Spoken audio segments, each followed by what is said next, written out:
In this tutorial, I'm going to show you an easy method to make your steps count on Sweatcoin, even if you don't walk. But first, please subscribe to the channel, it will really help me out.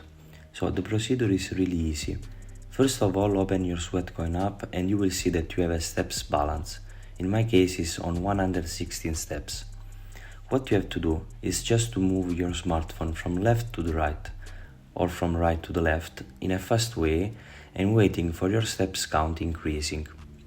You see, I passed from 116 to 135, then to 142, then to 148, 161, 165, 175, 182, and so on.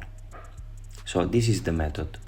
If you found this tutorial helpful, please consider leaving a like and subscribe to the channel.